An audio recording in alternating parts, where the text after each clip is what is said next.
लाभार्थींपर्यंत पोहोचत नाहीयेत, त्याच्यात खूप मोठ्या प्रमाणावर भ्रष्टाचार होतो, म्हणून 2016 साली सरकारचे डायरेक्शन झाले.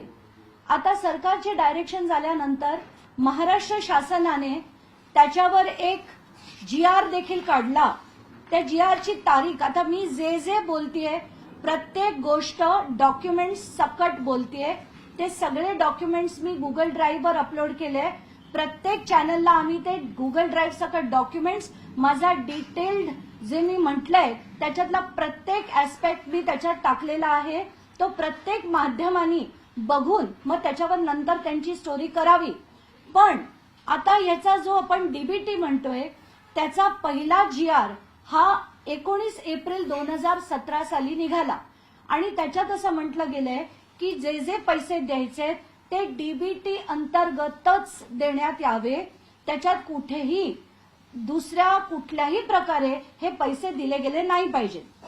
आता त्याच्यात असं झालं होतं की महाबीज आहे, MAIDC आहे, KVK आहेत, अशा अनेक गोष्टी ते DBT थ्रू देत नाहीत, कारण हे सरकार स्वतः बनवतंय.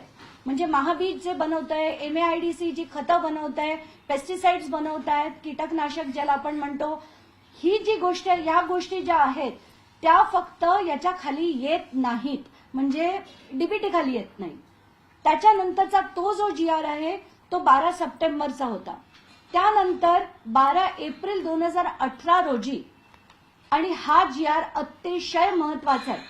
या GR मध्ये असं म्हटलं गेलं होतं की मुख्यमंत्र्यांना ही जी 62 लिस्ट आहे, 62 आयटम्सची लिस्ट आहे जे DBT खाली येणार आहेत, ते 62 याच्यात आयटम मध्ये ऍड करण्याचा, म्हणजे त्याच्यात ऍड करण्याची जी आपण ज्याला म्हणतो मान्यता या GR थ्रू मुख्यमंत्र्यांना देण्यात आली. म्हणजे मुख्यमंत्री त्यात वगळू शकत नाहीत, पण त्यांना अधिक जर 62च्या ऐवजी 63 करायचे असतील तो अधिकार मुख्यमंत्र्यांना आहे, असा हा GR आहे. आणि हा अत्यंत महत्वाचा GR आहे. ते पुढे मी सांगेन का ते. त्याच्यानंतर त्यांनी असं ठरवलं, पण मग वगळण्याचा अधिकार कोणाला असावा, तर ती एक समिती बनली होती. त्या समितीत महाराष्ट्र सरकारचे मुख्य सचिव, अतिरिक्त मुख्य सचिव वित्त, अतिरिक्त मुख्य सचिव नियोजन, अशा काही 7-8 जणांना त्यांनी या समिती बनवली. म्हणजे जर DBT मधनं वगळायचं असेल तर जोपर्यंत या समितीचं त्याला होत नाही, त्यांचा होकार येत नाही, तोपर्यंत कुठचीही गोष्ट DBTच्या बाहेर जाणार नाही. आता काय झालं, 2022 मध्ये असं सांगण्यात आलं की बाबा विक्रमी प्रोडक्शन आहे आपल्या इथे, कापसाचं, सोयाबीनचं, ऑइल सीडचं विक्रमी प्रोडक्शन आहे. आणि ते विक्रमी प्रोडक्शन आणि वाढवण्यासाठी आपण काहीतरी उपक्रम राबावा म्हणून 1000 कोटीचं प्रोव्हिजनिंग करण्यात आलं. 1000 कोटी. आता त्याच्यात काय झालं की लगेच पैसे दिसले की सगळ्यांना हाव सुटते. तसंच काहीसं आपल्याला आता बघायला मिळते. 2000 आता लोकसभेची निवडणूक जी आहे ती सुरू होणार होती. 17 मार्च पासून आचारसंहिता लागणार होती. म्हणून खेळ कसा झाला तो बघून घेऊया. 12 मार्च 2024 रोजी एक GR निघाला आणि त्याच्यात असं सांगण्यात आलंय की कृषी आयुक्त जे आहेत त्यांना आपण नियंत्रण अधिकारी बनवू. म्हणजे सगळं कोण खरं तर करणार, कृषी अधिकारी जे आहेत ते नियंत्रण कृषी आयुक्त करणार. आता तेव्हाच्या काळी कृषी आयुक्त डॉक्टर प्रवीण गेडम म्हणून एक व्यक्ती होते. 15 मार्चला प्रवीण गेडम म्हणतात की हे जो 12 मार्चचा निर्णय आहे की महाबीज किंवा MAIDC किंवा महाराष्ट्र पॉवरलूम कॉर्पोरेशन यांनी ही स्कीम राबवावी, ते चुकीचं होत आहे. कारण या ज्या गोष्टी आपण आता टेंडरिंग करणार आहोत त्या उत्पादन MAIDC करत नाही. MAIDC जर उत्पादन करत नाही तर या DBT खालीच गेल्या पाहिजेत, असं स्पष्ट मत त्यांनी मांडलं. किती तारखेला? 15 मार्चला. आणि असं असताना पुन्हा त्यांच्यावर काय झालं असेल मला माहित नाही, पण 15 मार्चला त्यांनी असंही लिहिलंय की याची पूर्ण माहिती ती मंत्र्यांना दिली गेली. आणि मंत्र्यांना सगळं सांगण्यात आलं की हे जी गोष्टी आहेत हे महाबीज किंवा MAIDC बनवत नाही, त्यामुळे कंपल्सरीली आपल्याला डीबीटी म्हणजे थेट शेतकऱ्याच्या अकाउंटमध्ये आपल्याला हे पैसे द्यायला हवे. त्याची वस्तू घेऊन आपण शेतकऱ्याला देऊ शकत नाही असा याचा सरळ अर्थ होता. याच्यानंतर पुन्हा काय होतं की धनंजय मुंडे तरीही सांगून तिथल्या डायरेक्टरना सांगतात आणि एक डेप्युटी सेक्रेटरी पत्र लिहून सांगतात की तसं करायला नको. पुन्हा आयुक्त त्यांना सांगतात की नाही, आपल्याला याच्यावर एक वेगळ्या प्रकारचा GR काढावा लागेल. डेप्युटी सेक्रेटरी पुन्हा त्यांना लिहितात की आज GR काढण्याची गरज नाही. मुख्यमंत्र्यांनी यांना परवानगी दिली. म्हणजे काय झालं बघा, सुरुवात होते 12 तारखेला, 15ला ऑब्जेक्शन येते, पण 16ला मुख्यमंत्री ज्यांच्याकडे खरं जे मी म्हटलं अथॉरिटीच नाहीये ते मुख्यमंत्री त्याला परवानगी देतात. आता त्यांना ह्या सगळ्या गोष्टी माहिती नसतील. रात्रीच्या रात्री धनंजय मुंडे गेले अजित पवारांकडे, त्याच्यावर अजित पवारांची सही, नंतर ते गेले मुख्यमंत्र्यांकडे, अजित पवारांनी जर सही केली असेल म्हणून मुख्यमंत्र्यांनी पण सही केली आणि ते देऊन टाकण्यात आले. तेव्हाचे मुख्यमंत्री शिंदे होते आणि त्याच्यानंतर ही स्कीम राबवण्यात आली. आता ती आहे काय हे समजून घेऊया आपण. 5 गोष्टी होत्या त्याच्यात आहे nano urea, nano DAP, battery sprayer, metaldehyde आणि कापूस गोळा करण्यासाठीच्या बॅगा. आता भ्रष्टाचार आपण म्हणतो, पण हा किती पट झालाय याचा आता तुम्हाला याच्यावरनं दिसेल. जरा ते ऑनलाईन करूया आपण. ह्या सगळ्याचे दर जे आहेत ते मी ऑनलाईन आता तुम्हाला दाखवते. सध्याचे दर आहेत. आणि कसं झालं, नॅनो युरिया आणि नॅनो DAP या इफ्को नावाच्या कंपनीचे. हो,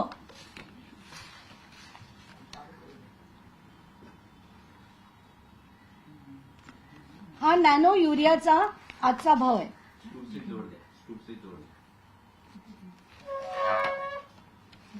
हा जर तुम्ही बघितलात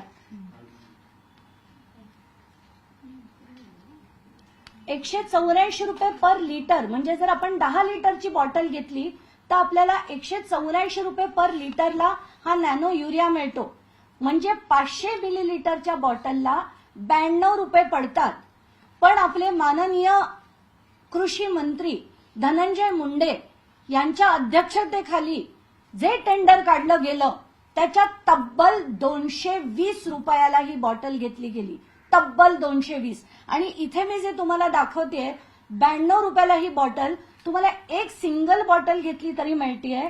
पण आपले माननीय कृषी मंत्री यांनी 19,68,408 बॉटल्स ह्या 220 रुपयांनी घेतल्या. म्हणजे दुपटीपेक्षा जास्त किमतीने त्यांनी या बॉटल्स घेतल्या. नॅनो DAP दुसरं दाखवते. हे नॅनो DAP ची बॉटल आहे. याची किंमत आहे 522 रुपये 1 लिटरची. म्हणजे एका लिटरला जर 522 असेल तर 500 मिलीलिटरला ही केवळ 269 रुपयाला पडते. म्हणजे ह्याच्यात आणि किती बॉटल घेतल्यात आपल्या कृषी विभागाने?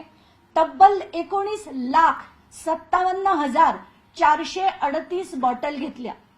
एवढ्या बॉटल जर घेतल्या त्याचा बाजारभाव आहे 269 रुपये. पण आमच्या माननीय कृषी मंत्र्यांनी 590 रुपयाला त्याची खरेदी केली आहे. आणि हा दोनच मिळून घोटाळा जो आहे तो 88 कोटीचा घोटाळा आहे. आता पुढच्या याच्याकडे जाऊया. बॅटरी स्प्रेअर हा जो आहे, आता हा बॅटरी स्प्रेअर काय प्रकार आहे? तो 2 in 1 आहे. म्हणजे त्याला स्पेसिफिकेशन होते की 16 लिटर ते 20 लिटरचा मधला असला पाहिजे. नंतर त्याला दोन्ही प्रकार पाहिजे, बॅटरी ऑपरेटेड पण पाहिजे आणि हँड ऑपरेटेड पण पाहिजे. तसा हा स्प्रेअर ऑलरेडी MAIDCच्या वेबसाईटवर मिळतोय आणि तो आत्ताच्या घटकेला 2450 रुपयाला घेतला जातोय. आणि MAIDCच्याच वेबसाईटवर तो आता 2,946 रुपयाला विकला जातोय। आता ही त्याचा विकण्याचा रेट असताना आपले माननीय कृषी मंत्री त्याचं जे टेंडर फ्लोट करतात ते 3,426 रुपयाला आत्ता विकत घेतायत। म्हणजे याला आपण भ्रष्टाचार म्हणायचं का काय म्हणायचं? 1,000च्या वर जर तुम्ही एक एक बॅटरी स्प्रेअर मध्ये तुम्ही कमवलेत, त्याचे किती घेतले? खरं तर हे 5 लाखापेक्षा जास्त त्याचे लाभार्थी होणार होते, पण बजेट फिक्स्ड होतं। बजेट फिक्स्ड आहे म्हणून त्याचे लाभार्थी कमी करून लाभार्थी एक वाढवला, बाकीचे सगळे कमी केले। तर असे करून जवळजवळ 2,36,427 बॅटरी स्प्रेअर हे घेतले गेले आणि त्याची किंमत जी ठरवली होती ती 3,425 रुपये होती। मेटाल्डिहाइड नावाचा एक म्हणजे गोगलगायी ज्या असतात त्यांचा प्रादुर्भाव झाल्याने कापूस मध्ये त्यांना खूप मोठ्या प्रमाणात, सोयाबीनला खूप मोठ्या प्रमाणात त्रास होत होता, म्हणून मेटाल्डिहाइड जी गोष्ट आहे ती PI इंडस्ट्रीज नावाची एक कंपनी आहे ज्यांचं पेटंटेड प्रॉडक्ट आहे। ते पेटंटेड प्रॉडक्ट खरं तर जेव्हा आपण बल्कमध्ये घेतो खूप स्वस्तात मिळतं, पण रिटेल, जसं मी परत म्हणते, रिटेल आत्ताच्या घटकेला आपण बघूया।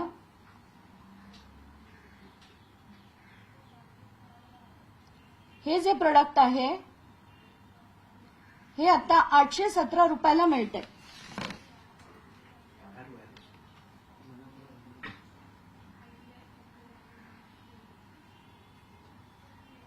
हे आपल्याला सगळ्यांना बघता येईल, 817 रुपयाला ते आता मिळतंय। पण माननीय कृषी मंत्री धनंजय मुंडे साहेबांनी 1,275 रुपयाला हे विकत घेतलं आणि किती घेतलं? 1,96,441 किलो हा याचा ऑनलाईनचा, म्हणजे 1 किलो जर आपण विकत घ्यायला गेलं तर ते 817 ला मिळतंय, पण आपण 1,96,000 किलो विकत घेतोय आणि ते पण 1,275 रुपयाला। 5वा भाग कॉटन स्टोरेज बॅग्स या तब्बल 6,18,000 घेतल्या गेल्या आणि त्या कशा घेतल्या गेल्या? तर काहीच दिवसांपूर्वी ICAR नावाची जी संघटना आहे, जी सरकारी ऑर्गनायझेशन आहे नागपूरला, त्यांनी 20 अशा बॅग्स घेतल्यात आणि ते मी माझ्या डॉक्युमेंटमध्ये लावलेलं आहे। 20 बॅग घेतल्या 577 रुपयाला। पण माननीय कृषी मंत्री यांनी जे केलं टेंडर, त्याच्यात या बॅग तब्बल 1,250 रुपयाला घेतल्या गेल्या आणि असा सगळा हा घोटाळा जो आहे 342 कोटीचं टोटल टेंडर मध्ये 160 कोटी रुपये सरळ सरळ गेले। आणि हे मी कुठल्या याच्यात म्हणतेय, 160 कोटी ऑनलाईनच्या रेट प्रमाणे। हे जर आपण बल्क रेट पकडले तर कमीत कमी 20% अधिक होतं, म्हणजे 200 कोटी 342 कोटी बनले गेले। इतके महान कृषी मंत्री जे एकच वर्ष त्या पदावर होते, जुलै 23 ते नोव्हेंबर 24, एका वर्षात या व्यक्तीने जर इतका अफाट पैसा, तो पण शेतकऱ्याचा खाल्ला असेल, तर अशा लोकांना त्या पदावर राहण्याची, मंत्री बनण्याची आणि मंत्रीपद आज त्यांचं ठेवण्याची खरंच गरज आहे का? आणि आता तरी मला असं वाटतं की महाराष्ट्राच्या मुख्यमंत्र्यांनी याचा गंभीरतेने विचार करायला हवा। आता मी तुमच्या पुढे बाकीचे डिटेल्स काढते, प्रत्येक गोष्टीत कसा कसा त्यांनी घोटाळा केला, म्हणजे कसा केला आणि किती ब्लेटंटली केला। आता आपण पहिल्या टेंडरकडे येऊया। या पहिल्या टेंडरमध्ये निविदा प्रोसेस कसा असतो की आधी प्रशासकीय मान्यता मिळते, प्रशासकीय मान्यता मिळाल्यानंतर ऍडव्हर्टाइजमेंट होतात, त्याच्यानंतर टेंडरिंग होतं, मग त्याच्यात L1 कॉन्ट्रॅक्टर होतो, L1 कॉन्ट्रॅक्टरला ते टेंडर दिलं जातं आणि त्याची वर्क ऑर्डर निघते। माननीय धनंजय मुंडेंच्या अध्यक्षतेखाली आधी पैसे दिले गेले आणि ती पण पूर्ण रक्कम कशासाठी? कच्चा माल विकत घेण्यासाठी। कच्चा माल विकत घेण्यासाठी पूर्णच्या पूर्ण रक्कम 16 तारखेला दिली गेली, 16 मार्चला। तर आधी मला वाटलं होतं की कदाचित यांना ते दाखवायचं असेल की ते 31 मार्चच्या आधी किंवा लोकसभेची लागण्याच्या म्हणजे ती आचारसंहिता लागण्याच्या आधी त्यांना पैसे देऊन टाकायचे असतील, पण तसं नाही. त्याच्यात लिहिलं काय गेलं, कच्चा माल विकत घेण्यासाठी हे केलं जातंय. आणि हे जेव्हा आम्ही बघितलं तर खरंच डोकं फिरलं. त्याच्यात काय काय केलंय बघा. 16 मार्चला पैसे देऊन टाकले, निविदा कधी काढली 30 मार्चला. बॅटरी स्प्रेअर 28 मार्चला पैसे देऊन टाकले, 5 एप्रिलला निविदा काढली. म्हणजे तुमचं आधी ठरलं होतं का की निविदा कोणाला द्यायची? कारण आधीच तुम्ही पैसे देऊन टाकताय कच्चा माल विकत घ्यायला आणि मग तुम्ही त्याची निविदा काढताय. हे महाराष्ट्रात आतापर्यंत कधी कोणी ऐकलंच नाहीये. कुठल्याच यंत्रणेने ऐकलं नसेल की असा प्रकार देखील होऊ शकतो. मेटाल्डिहाइड 16 मार्च 2024ला त्यांनी पैसे देऊन टाकले आणि 9 एप्रिलला निविदा निघाली. कापूस साठवणुकीच्या बॅगमध्ये 16 मार्चला पैसे देऊन टाकले आणि 23 एप्रिलला त्याची निविदा निघाली. काय घाई होती एवढे पैसे देऊन टाकण्याची ते पण आता आपण बघून घेऊया. तर आत्ताच्या घटकेला आपण एक एक मुद्द्याकडे येऊया. नॅनो डीएपी आणि नॅनो युरियाचं टेंडर जे मी म्हटलं 16 तारखेला पैसे देऊन टाकले आणि नंतर 30 तारखेला त्याची निविदा मागण्याची तारीख होती. आता याच्यात जसं मी म्हटलं जवळजवळ 19.5 लाख बॉटल 500 mlच्या या डीएपीच्या घेतल्या गेल्या आणि युरियाच्या घेतल्या गेल्या. जवळजवळ 19.5 मी का म्हणते 19.5 लाख, कारण एक होती 19,68,000 आणि दुसरी होती 19,57,000. त्याच्यात इफ्को नावाची कंपनी म्हणजे गंमत बघा, MAIDC हे टेंडर प्रोसेस करणार. MAIDC इफ्को नावाच्या कंपनीचं डायरेक्ट डिस्ट्रीब्युटर आहे. पण हे डायरेक्ट डिस्ट्रीब्युटरनी खरं तर तिथून माल घेऊन देता आला असता, पण तो डायरेक्ट डिस्ट्रीब्युटर घेत नाही. टेंडरमध्ये करेक्शन करून आपण हे एका डीलरकडनं घ्यावं असं ठरतं आणि त्या डीलर मार्फत या सगळ्या बॉटल्स घेतल्या जातात. पुढे त्याच्या निवेदनात काय होतं बघू आपण की उलट म्हणजे प्रत्येक गोष्ट त्यांनी कशी बदलली. त्यांनी 50 कोटीची जी टेंडर कंडिशन होती की एखाद्या डीलरचा जर 50 कोटीचा टर्नओव्हर असेल तर तो 50 कोटीचा टर्नओव्हर बदलून त्यांनी 1 कोटी केला. म्हणजे किती सगळे कसे कायदे तोडवून टाकले त्यांनी याचं याच्यावरनं उदाहरण मिळेल तुम्हाला. कुठल्याही आता कसं आहे की एखादी निविदा काढल्यानंतर अनेक गोष्टी घडतात, टेक्निकल इव्हॅल्युएशन होतं, या सगळ्या गोष्टी घडतात, पण या कुठेही झालेल्या आपल्याला दिसत नाहीयेत. 2 ज्या होत्या निविदा दोन्ही डीएपीच्या आणि युरियाच्या या तब्बल एक होती 25 कोटी 19 लाखाची 25.19 कोटी हे सरळ युरियामध्ये गेले आणि डीएपी मध्ये 62 कोटी हे पूर्णपणे गेले. दुसरं आता मेटाल्डिहाइड घोटाळा. मेटाल्डिहाइड एकच कंपनी बनवते. सरकारला वाटलं पेटंटेड प्रोडक्ट आहे, थेट खरेदी करू शकतात, पण इथे सुद्धा थेट खरेदी होत नाही. 4 लोकांनी त्याच्यात बीडमध्ये भाग घेतला. कोण होती 4 माणसं? महाराष्ट्रातली एकही नाही. MAIDC काय आहे?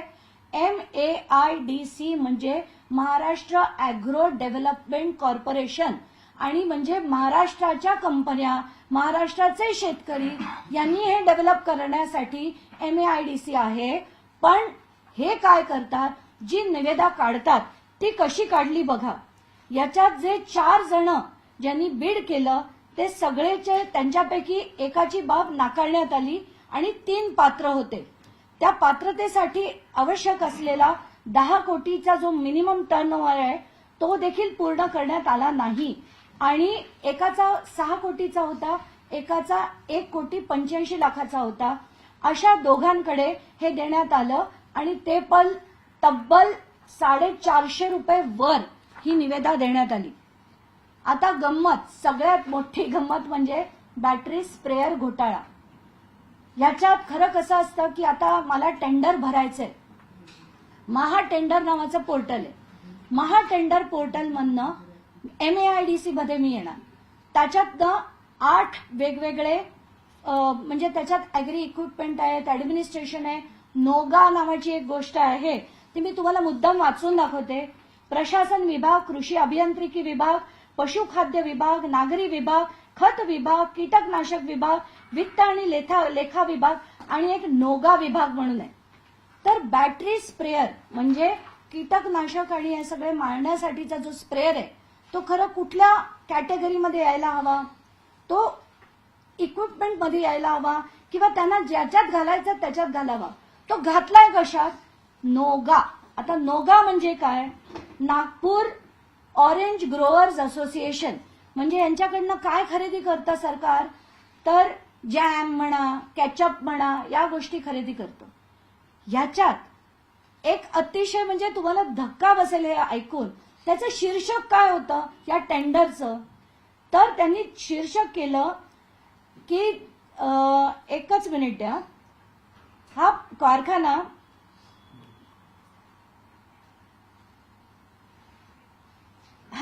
जॅम, केचप इत्यादी उत्पादनाचा कच्चा माल व्हिडिओ अंतर्गत खरेदी केला जातो. तर बॅटरी स्प्रेअर खरेदी निविदा शीर्षक योग्य श्रेणी अंतर्गत प्रकाशित केलं नाही, नोगा अंतर्गत ठेवण्यात आलं. ते देखील कशासाठी हे खूप महत्वाचं आहे. एमएआयडीसीच्या कृषी उद्योग ब्रँडला साखर कारखाना जो त्यांचा तिथे जो एक कारखाना आहे पिंपरीला, त्या कारखान्याला आपल्याला लीव अँड लायसन्स द्यायचंय. याच्या खाली ते शीर्षक केलं गेलं. म्हणजे महाटेंडरच्या खाली एमएआयडीसी, एमएआयडीसीच्या खाली नोगा, नोगाच्या खाली आपल्याला कारखाना भाडे तत्वावर देणं आहे, याच्या खाली दिला गेला. आणि त्याच्यात काही अमुक गोष्टी लिहून टाकल्या. पण आता गंमत म्हणजे फक्त एक 6 नंबरचा आयटम जो बॅटरी स्प्रेअर होता, खरं त्याच्यासाठी ती निविदा होती. पण कसं कॅमोफ्लॅज केलं गेलं. इतकी प्रचंड सुपीक डोकी आहेत या लोकांची. ते पूर्ण कॅमोफ्लॅज करून ही निविदा त्यांनी तो कारखाना भाडे तत्वावर द्यायचा आहे असं सांगून ही टेंडर काढलं. आणि टेंडर भरलं कोणी? तर त्याच्यात सहभागी झाले 6. त्याच्यापैकी एकाला बाद केलं, उरले 5. या 5 पैकी 4 जण इंदोरच्या एकाच गावातले आहेत आणि एक गुजरातचं आहे. म्हणजे एमएआयडीसी इतकं छान काम जे करतंय, महाराष्ट्र उद्योग वाढवण्यासाठी करताय, महाराष्ट्राच्या शेतकऱ्यांसाठी करताय का इंदोरला बसलेल्या काही लोकांसाठी करताय, असा प्रश्न याच्यातनं सरळ सरळ दिसतोय. कारण कोणाला कळणारच नाही ना. बॅटरी स्प्रेअर जे सप्लाय करतात ते लोक टाईप करून सर्च काय करणार? Battery sprayer. ते त्यांना मिळणार नाही. कारण टेंडरमध्ये पहिला टेंडर प्रोसेस पूर्ण मॅन्युप्युलेट केला गेला. म्हणजे त्याला जसं मी पुन्हा का म्हणते की महाराष्ट्र टेंडरचं पोर्टल, त्याच्याखाली एमएआयडीसी, त्याच्याखाली नोगा, त्याच्याखाली शीर्षक, एक कंपनी आपल्या जे जागा आहे पिंपरीची ती आपल्याला भाड्यावर द्यायची आहे. म्हणून जर त्यांनी टेंडर काढलं असेल आणि छुपेपणाने त्यांनी जर त्याचा बॅटरी स्प्रेअरसाठी टेंडर फ्लोट केला असेल तर किती कंपन्यांना ह्या गोष्टी मिळणार आहेत. म्हणून मी म्हणते की हे जे चाललंय आता, शेवटचा जो भाग आहे ते कापूसच्या जमा करण्याच्या बॅग्स आहेत. जसं मी म्हटलं की आयसीएआरनी 577 रुपयाला जर ही बॅग घेतली होती तर मग अशा बॅगा इतक्या मोठ्या प्रमाणावर घेतल्या गेल्या. आणि म्हणजे 20 बॅगला 577 पडतात. तर इतक्या मोठ्या प्रमाणावर 6 लाखाच्या वर ज्या बॅग्स घेतल्या गेल्या त्याच्यासाठी इतका अफाट खर्च 6,18,000 घेतल्या गेल्या. आणि त्याच्यात 42 कोटीचा जर असा इतका अंधाधुंद असा भ्रष्टाचार झाला असेल तर धन्य आहे आमचे कृषी मंत्री, धन्य आहे आपला महाराष्ट्र. कारण आताच्या घटकेला सगळेच्या सगळे, जसं मला म्हणायचंय, अगदी जेवढे याच्यातले एमएआयडीसीचे अधिकारी आहेत, जेवढे डेप्युटी सेक्रेटरी आहेत, कृषी विभागाचे जे अधिकारी आहेत, त्या सगळ्यांना लाईनीवर घ्यायची गरज आहे. आणि हे सगळा हा जो भ्रष्टाचार झालाय हा मी पहिल्या टेंडरमधला म्हटला. त्याच्यानंतर दुसरं एक टेंडर काढण्यात आलं, टेंडर नंबर 2, जे ऑक्टोबरमध्ये काढण्यात आलं. पण त्याची माहिती आरटीआय खाली सुद्धा दिली गेलेली नाहीये. म्हणून आत्ताच्या घटकेला त्याचे पैसे दिलेत की नाही ही आम्हाला कल्पना नाहीये. म्हणून मी त्या टेंडर नंबर 2 जे 205 कोटीचं होतं त्याच्याबद्दल आता बोलत नाहीये. पण ते सुद्धा जर असलं तर त्याच्यातले अर्धे आणि याच्यातले अर्धे असं जर आपण बघितलं तर कमीत कमी 250 कोटीचा हा घोटाळा आहे. तर हा जो सगळा अंधाधुंद कारभार झालाय, तर माझी थेट मागणी आहे की आता तरी कृषी मंत्री तेव्हाचे आणि आताचे मंत्री धनंजय मुंडे हे मंत्री बनण्याच्या योग्यतेचे नाहीत. त्यांचा तातडीने राजीनामा घ्यावा आणि त्यांच्यावर इन्क्वायरी लावून हा सगळा झालेला शेतकऱ्यासाठी ठेवलेला पैसा हा परत मिळवा आणि हा पैसा जो आहे तो खरा त्याचा विनियोग डीबीटी अंतर्गत करावा. 2 अधिकारी आहेत, या दोन्ही अधिकाऱ्यांनी म्हटलं होतं की डीबीटी खाली करावा. एक रवींद्र बिनवडे नावाचे कोण अधिकारी होते, त्यांनी थेट लिहिलं होतं दुसऱ्या टेंडर नंतर सुद्धा की डीबीटी थ्रूच हे झालं पाहिजे. पण डीबीटी थ्रू गेलं तर ते शेतकऱ्यांना पैसे जातील, कृषी मंत्री जो आहे तो कसा श्रीमंत होणार, यासाठी हा केला गेलेला पूर्ण खेळ आहे. याचे सगळेच्या सगळे पेपर्स मी अपलोड केलेले आहेत आणि आपल्या सगळ्यांना विनंती आहे पूर्णपणे ते बघून आपण त्याचे योग्य ते लावून धरावे आणि कुठल्याही पद्धतीने मला असं माझी थेट आता मागणी आहे, काहीही झालं तरी धनंजय मुंडे यांचा राजीनामा झालाच पाहिजे. धन्यवाद. ताई, यात तुम्ही कालावधी एक्सप्लेन कराल का की हा कालावधी कधीपासूनचा आहे आणि काही खास कंपन्यांना फायदा मिळावा यासाठी हे केलं गेलं आहे का? आणि तिसरा एक महत्वाचा, ज्यांना ऍडव्हान्स दिले गेले त्यांनाच टेंडर दिले आहे का, की त्यातही काही घोळ आहे? हा कालावधी जसं मी म्हटलं हे 12 मार्च 2024 ते 16 मार्च 2024 हा कार्यक्रम आटपण्यात आला.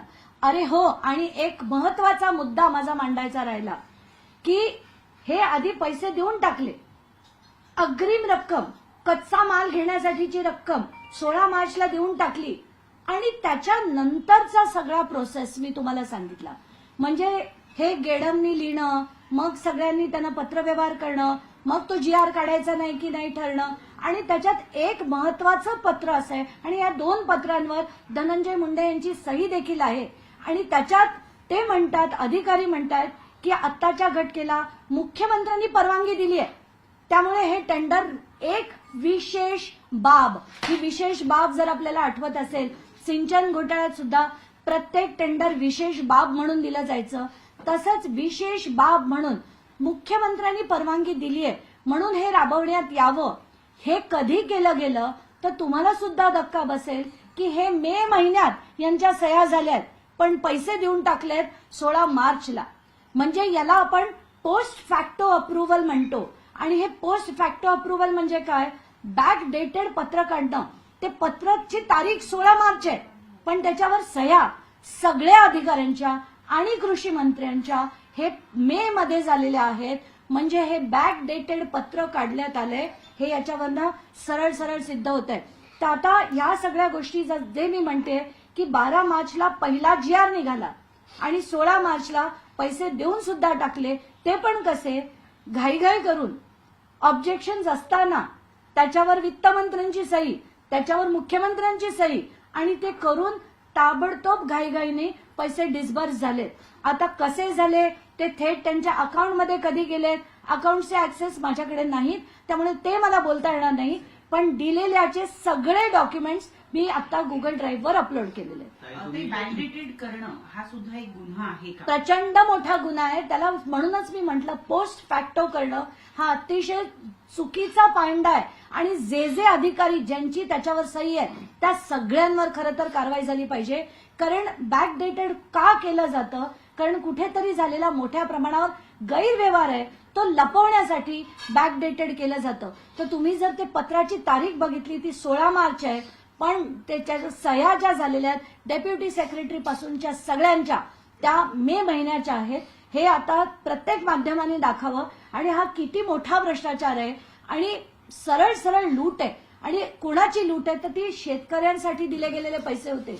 1000 कोटीचे जर सँक्शन होतं ते शेतकऱ्यांसाठी होतं, धनंजय मुंडेंसाठी नक्कीच नव्हतं. विशेष बाब म्हणून टेंडर काढण्यात आलं असं म्हटलं, मुख्यमंत्र्यांनी पण सही केली. मुख्यमंत्र्यांनी याची कल्पना असू शकते असं वाटतं? मला असं वाटतं की त्यांना कदाचित त्याची कल्पना नसेल, कारण त्यांना हे जे GR काढला गेला होता तो खूप आधीचा GR होता 2017 मध्ये, की डीबीटीच्या बाहेर काढणं ते जीआरस काही एवढं रेग्युलरली कोणी बघत नाही आणि जवळजवळ 8 वर्षांनी तर नक्कीच नाही. त्यामुळे मला असं वाटतं की त्यांना कदाचित माहीत नसेल की त्यांच्याकडे ते अधिकारच नाहीयेत याच्या बाहेर काढण्याचे, डीबीटीच्या बाहेर काढण्याचे. म्हणून त्यांनी ती सही केली असावी. त्याच्यावर वित्तमंत्र्यांची पण सही आहे, म्हणजे अजित पवारांची देखील सही आहे. एका रात्रीत अशी काय घाई होती की ते एका रात्रीत करण्यात यावं? कारण त्यांना निवडणुकीसाठी पैसा हवा होता, कशासाठी पैसा हवा होता, या सगळ्या गोष्टींचा उलगडा आता धनंजय मुंडेंनी करावा. ताई, यात सगळ्यात महत्वाचं म्हणजे की ज्या वेळेस पैशाची देवाणघेवाण होते त्यावेळेस वित्त विभाग आणि अर्थमंत्री त्यावर लक्ष ठेवून असतात. उपमुख्यमंत्री आणि अर्थमंत्री हे त्यांच्याच पक्षाचे होते. तुम्हाला असं वाटतं का त्यांची सुद्धा ह्यात काही मिलीभगत असू शकते? म्हणून नाही, कदाचित मुख्यमंत्री हे वेगळ्या पक्षाचे होते. उपमुख्यमंत्री अजित उपमुख्यमंत्री जे वित्तमंत्री पण आहेत हा. ते त्यांच्याच पक्षातले होते. तर आता याच्यात त्यांचा सहभाग आहे की नाही हे ते सांगू शकतात आणि धनंजय मुंडे सांगू शकतात. पण ह्या सगळ्या गोष्टी झाल्यात, तातडीने केल्या गेल्यात, ह्या सगळ्या गोष्टी समोर आलेल्या आहेत. आणि एक महत्वाचा मुद्दा राहिला की 14 फेब्रुवारी 2024ला त्याच वित्त विभागाने अजून एक जीआर काढला होता आणि वित्त विभागाने असं म्हटलं होतं की 15 तारखेनंतर म्हणजे 15 फेब्रुवारी नंतर कोणीही कुठलाही आर्थिक व्यवहार करू नये, कुठलीही खरेदी करू नये. 15 तारखेनंतर सगळं फ्रीज करण्यात आलं होतं. तरी 12 मार्चला जीआर निघतो, त्याच्यावर 16 मार्चला पत्रक निघतं, त्याच्यावर वित्तमंत्रीच साईन करतात आणि मुख्यमंत्री साईन करतात. इतका सगळा जोर गोंधळ चालू असेल त्याला आपण काय म्हणायचं? नाही, आता तुम्ही हे घेऊन तुम्ही मुख्यमंत्र्यांना भेटणार आहात का? एकदा तसंच भेट आता मला असं वाटतं मी भेट का घ्यावी? मुख्यमंत्र्यांचं कर्तव्य आहे की प्रत्येक गोष्ट, आज जर डीबीटीचा पैसा आहे, जे मोदीजी म्हणाले होते की हा शेतकऱ्यांना लाभ मिळत नाहीये, मध्ये पैसा खाल्ला जातोय, तर जर मुख्यमंत्र्यांना योग्य वाटत असेल, मोदीजींचं म्हणणं आमचं सोडा, मोदीजींचं म्हणणं योग्य वाटत असेल तर त्यांनी त्याच्यावर तात्काळ कारवाई करणं भाग आहे. कारण डीबीटीमध्ये हे करूच शकत नाही. हे एक नाही, अनेक जीआर म्हणतात, अनेक वेळा अनेक अधिकाऱ्यांनी स्पष्ट मत आहे, या कार्यालयाचं स्पष्ट मत आहे असं देखील लिहिलेलं असताना जर धनंजय मुंडे हे देत असतील, वित्तमंत्री सही करत असतील, तर निर्णय काय घ्यायचा हा मुख्यमंत्र्यांनी आता घ्यायला हवा. अंजलीताई, मागच्या महिन्यात तुम्ही पुरावे देऊन उपमुख्यमंत्री अजित पवारांची भेट घेतली होती. तुम्ही राजीनाम्याची मागणी केली होती, आश्वासित करण्यात आलं होतं. दुसरा मोठा घोटाळा तुम्ही समोर आणताय. या प्रकरणात तुम्हाला वाटतंय का की उपमुख्यमंत्री अजित पवार राजीनामा घेतील धनंजय मुंडेचा? काल रात्री उपमुख्यमंत्री अजित पवार यांनी बीडमध्ये एक 3 जणांची समिती स्थापन केली आहे की जे तिथली अनियमितता बघेल. पण अजित पवारांना मी दिलेले जे कागदपत्र होते आणि आत्ताचे जे कागदपत्र आहेत याची चौकशी कोण करणार हे त्यांनी ठरवावं. कारण आता मी कोणालाही सांगणार नाही, हे सगळे सांगण्याच्या पलीकडे गेले आहेत. खरंच तुम्हाला राज्याबद्दल काही असेल, खरंच तुम्हाला शेतकऱ्याबद्दल कळकळ असेल, त्यांना ते पैसे पोहोचले पाहिजे अशी कळकळ असेल, तर कारवाई आता तुम्ही करायलाच हवी. अंजलीताई, सरकारी कामांबद्दल असं म्हटलं जातं की सरकारी काम सामान्य काम, यामध्ये एवढी एकंदरीतच यामध्ये की जी चतुराई बघायला मिळते किंवा एकंदरीतच फास्टनेस बघायला मिळतो, तुम्हाला वाटतं यामध्ये फार मोठा चयनचा घोटाळा आहे? एकंदरीत चयन दिसतंय यामध्ये? प्रश्नच नाही. जसं मी म्हटलं आता की नॅनो युरियाची बॉटल जर ऑनलाईन मध्ये आज तुम्ही बघताय, इफकोच कंपनीची बॉटल 500 ml चीच बॉटल आहे, त्याच कंपनीची बॉटल जर आपल्याला 92 रुपयाला मिळते आणि ही जर सरकारने एवढ्या 19.5 लाख बॉटल्स घेतल्या आणि त्यांना समजा तो 92 रुपयाचा जरी दर पकडला तरी मी आज म्हणते की 50% पैसे गेलेत. पण जर त्यांनी बल्क रेट पकडला तर हा म्हणजे 70% जवळजवळ पैसे शेतकऱ्यांचे यांनी खाल्लेत हे स्पष्टपणे दिसतंय, स्पष्टपणे. आणि आता तरी भगवानगडांनी पाठिंबा काढून घ्यावा अशी नम्र विनंती. आता तरी याच्यावर त्यांचा राजीनाम्याची मागणी करावी अशी भगवानगडाला सुद्धा या निमित्ताने नम्र विनंती आहे माझी. धन्यवाद.